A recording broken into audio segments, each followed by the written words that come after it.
All right, chat. All right, YouTube. All right. I got a different one for you today. This isn't a blowout game. This is an interesting game. And this is a theory crafting game. Because we've been over here for about a week now, trying out new heroes. Trying out Guff. Guff, the hero that allows you to buff for 1 gold a minion of each tavern tier. And trying to figure out where you make use of that hero power.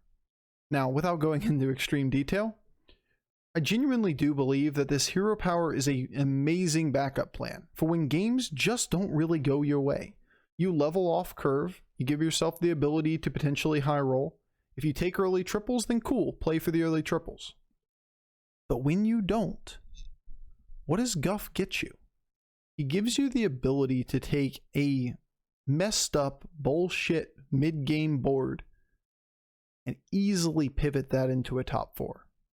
The scuffed boards are still winning boards. Yeah. You're like, oh man, I don't get the super high roll with Guff. Too bad. Okay, not the end of the world. I'm just gonna go collect my easy positive points and pivot what is, let's just say, I don't know, a token demon board or some random bullshit into the easiest 2nd or 3rd or 4th place of your life. Sometimes you give yourself an opportunity to take that first. Sometimes you just get blown out by high roller. But regardless, it is super consistent. As of this date, when I'm recording this video, we have played 7 Guff games, and all 7 of them are top 4s. No firsts, but all 7 top 4s. Feels like the new Daryl. Feels like the new consistency here. All right, enjoy. Hedges toward taunt comp. It's a strong unit now. This is pretty good too if we had it. And I will pet a dog. Before I pet M, and M's right here. Like, I was just kind of petting her while she was sitting here below me. But we can also pet Lee.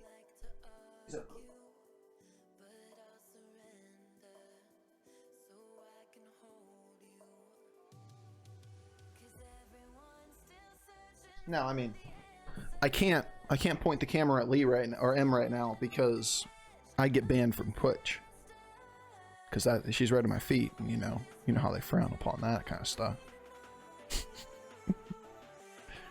Alright, so we're just gonna do exactly what we've done every other game, which is Toki curve this shit.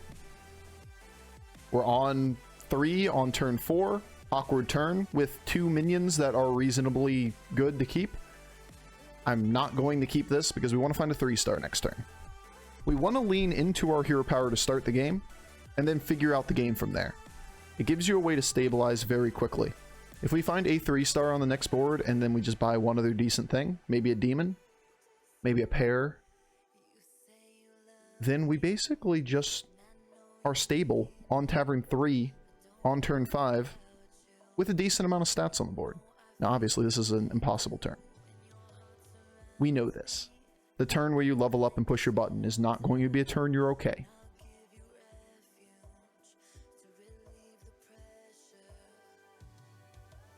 Oh ho ho oh, Gopher is go for? Go for Bofer. Oh, come on. Like, this happened to us yesterday too. Like, just give me a 3-star. Like, damn. Alright, we're going up. That sucks. But, you know, it is what it is. If you give me any 3-star, we double buy here. We just buy the 3-star, put it on the board, push the button, then buy, like, Spawn in the Zoth or something. Otherwise, we just take the damage. And the fact that we are facing Cthulhu makes this pretty easy. Because, yeah, we lose, but we take 6 damage here, max.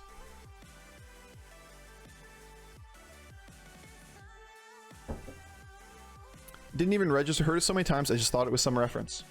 Welcome to Bofer's Gophers. Go for Bofer.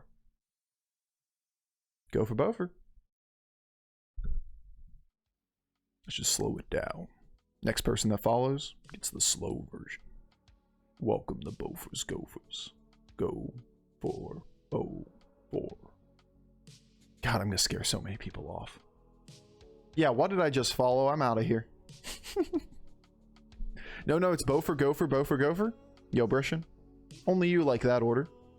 And that is 4 damage, thankfully, because of this breakpoint.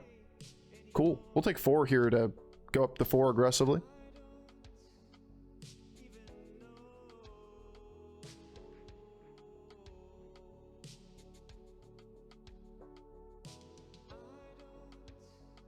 All right. What? This isn't right.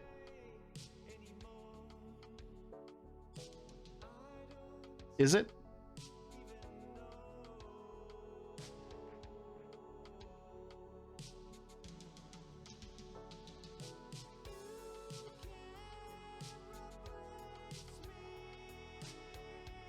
How do you have 2 triples as a George on turn 6, tripling into a 5-star? Holy shit. I think we take it. I think this is the direction the game's going to give us today.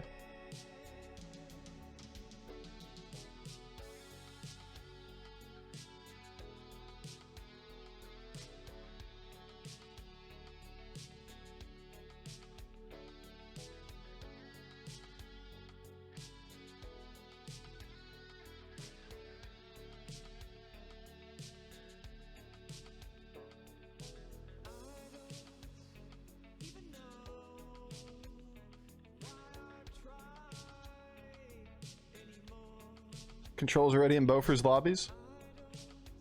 I mean, let's be real here. There's a wide gap of people that play in these lobbies. We have 6K players in these lobbies right now. I'm not sure why, but the new matchmaking system is not really getting it there. We've had multiple people pop into the channel and be like, I'm at 7K. Why am I playing in your lobbies? It's a little bit weird. But I did not know Control was playing the game. That's cool. Well, this is what it is. I didn't want to be healthy anyway.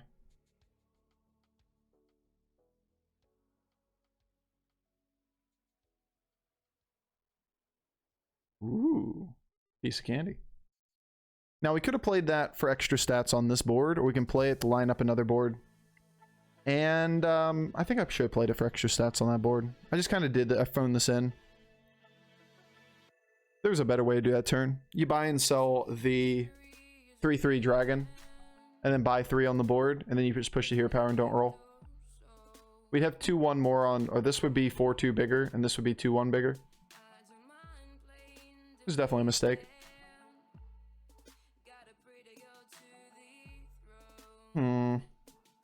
I'm a little disappointed in myself after that one.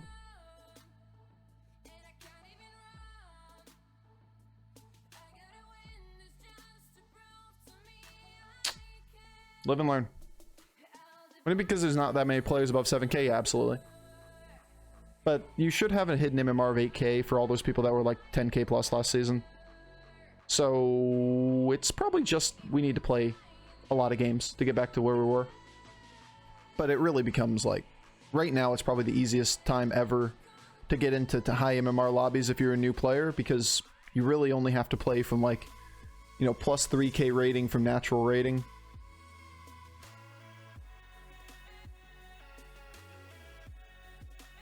But yeah, this game is not going to give us direction. It's not going to give us anything that really fights for first.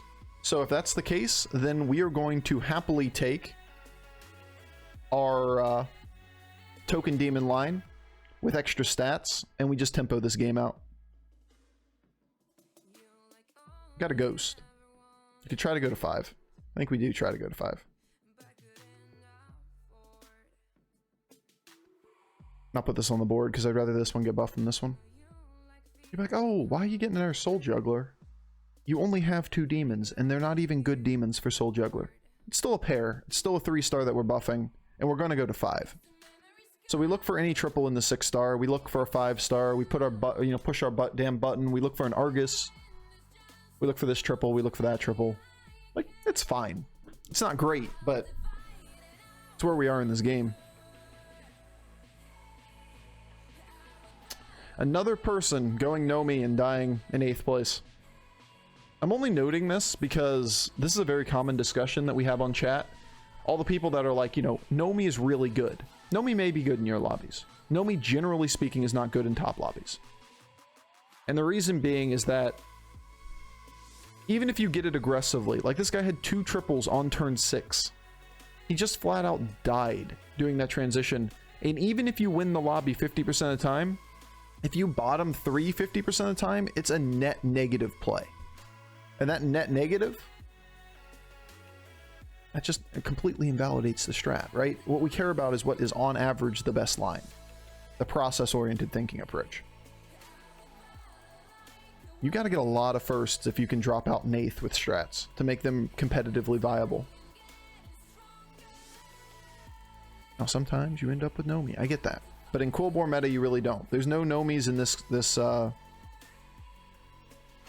Sorry, there's no Quillbores in this lobby, so it makes a little more sense to go for Nomi. But still, like, look at this board. For turn 7, he's just going to get obliterated. He's going to take 15 damage on this turn. That's what he did. He took 10, took 12 from us and 10 from a Cthulhu. What do you need to climb at your MMR? About 3.3 average? Yeah, about 3.3. Is about right. No, I mean, that's always a, you know, a statement that you should consider. You need to keep good averages. Absolutely. No doubt about it. You need to keep good averages. But sometimes the best line you're offered is a 4.0 strat. Sometimes. The best line you're given is a 4.0, and then you just have to take that. You'd be like, all right, 4.0 it is.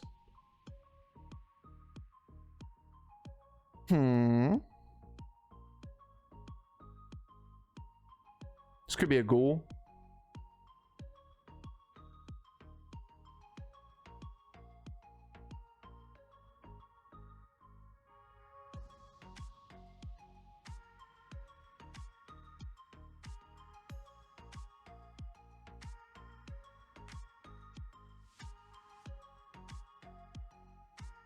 This may be ghoul.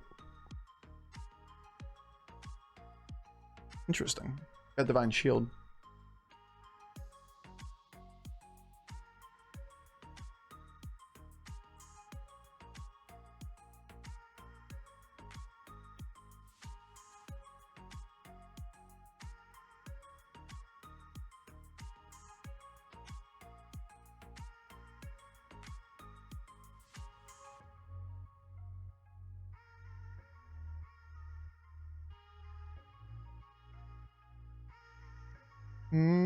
Okay. This is what it is. We got a Divine Shield on the Amalgadon. We can't get poison on it, but we do get a little bit of attack on it each turn. This is going to be a round of just don't die here, play to beat the next guy, and take a top 3 finish. Yeah.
Replace Amalgadon with another Void Lord? Maybe replace Mal'Ganis with a Void Lord? Is there even a play here? Is this just level by something and then push the button and sit still? Like, how far away is an upgrade? We need to hit like runner on the same unit, and we can't hit Faceless because we can't sell something off the board to be useful.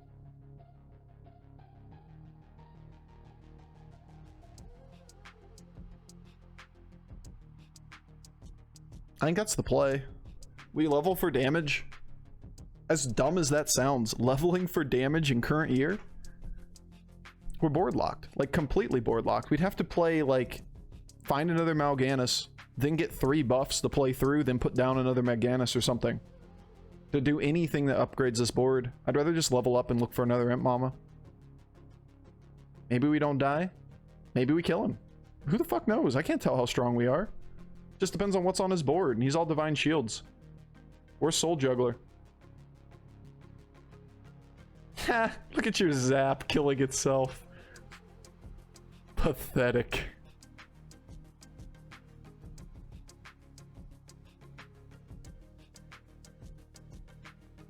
Muhahaha. Muhahaha. Another Void Lord. Oh, that's funny. Did we get him? Did we get him, chat? Left. That's not left. Left. There you go. Go over here. That seems like leveling killed him. Oh, exact lethal by leveling the 6. Feels good to have that pan out once. Hey, look, the new heroes. The ultimate showdown. Mutinous versus Guff. Who takes home the crown? Alright. Alright. Let's go find one thing that we can sub through. Alright. Let's just not and sit still again. The good and the ugly? Who is the bad? The person that got 8th? The good? The bad? I love how I just said bad and cursored over the dude that is like one of the best players in the world at Wild. And the ugly. Beautiful. Pocky is the bad? Okay, yeah, we'll blame Pocky. I blame Pocky. I love Pocky. I love how he's become the brunt of that. The good, the bad, the ugly. As long as you aren't referring to me as the ugly, get out of here, chat. I'm very vain.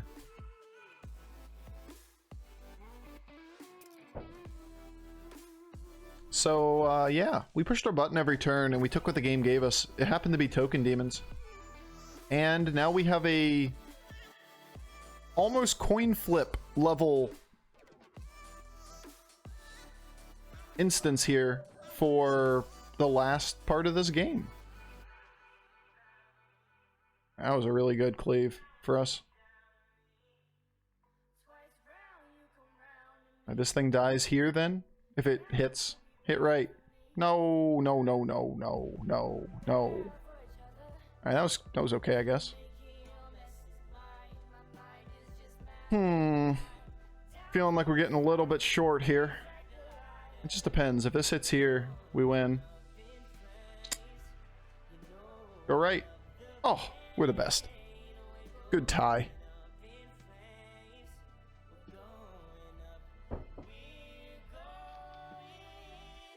Alright, we need stats. We actually just need stats to win this one.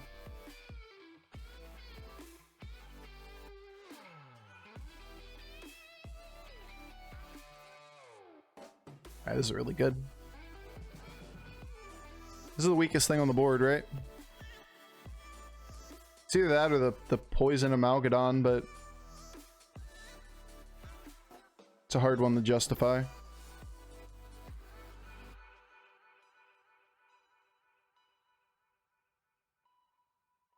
Nah. Let's go, stats. Let's go. Let's go. Let's go. Okay. Pushing all of the buttons. How much gold do I have? Alright, enough.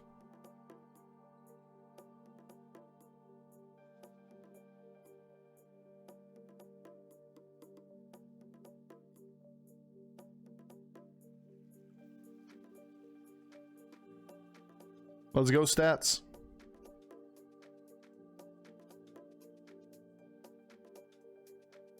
He led with the cleave, kind of what we figured. Tolerable hit, I guess. Tolerable as well.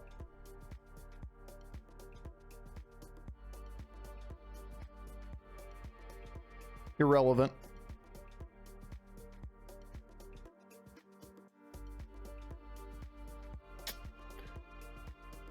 Just a little bit too big now, isn't he?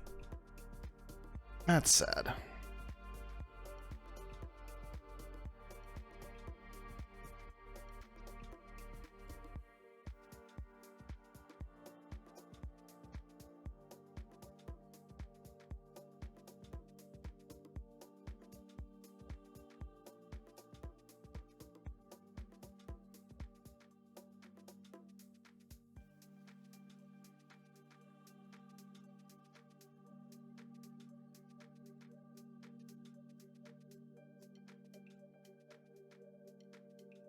This is all we can really do from this position, outside of hard rolling for another poison, but it's going to be so hard to do anything from that position that actually affects the game. We really just need him to corner cleave or something. So how do we have to play this to get like a 1 in 3 cleave?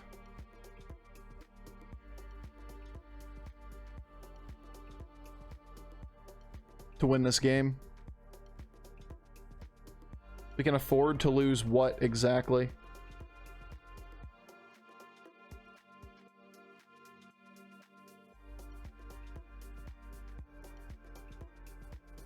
Something like this. If this thing hits and kills the Mal'Ganis, then we have a chance to beat him because all of these things value trade his taunts. We just have to hope he kills or hits first into the Mal'Ganis or the Amalgadon.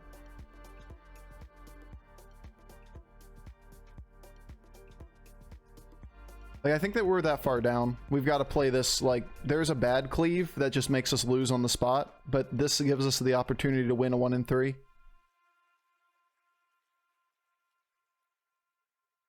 But it's no use playing for, like, an average line that never has a chance to win, but is more consistent in terms of how many stats we have on the board. If we need a high roll to actually win the game, it's going to be pretty hard.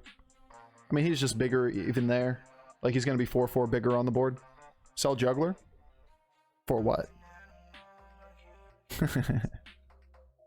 We'll take our second. Like, that's the appropriate place there. We got outscaled by a Golden Light Fang cleave board against our token demon. No complaints, very consistent. Took the line that was given to us in the middle of the game. It's never really a first place type of board. We gave ourselves a 10% to lethal in one round and a 2% the next. So you win that, like, you know, 10 or 12% of the time ish. I know it's not actually add the two numbers, but you know, you want to do the 1 minus and get me that 11.9 or whatever percent of the time. Sure. 12. We're good with 12.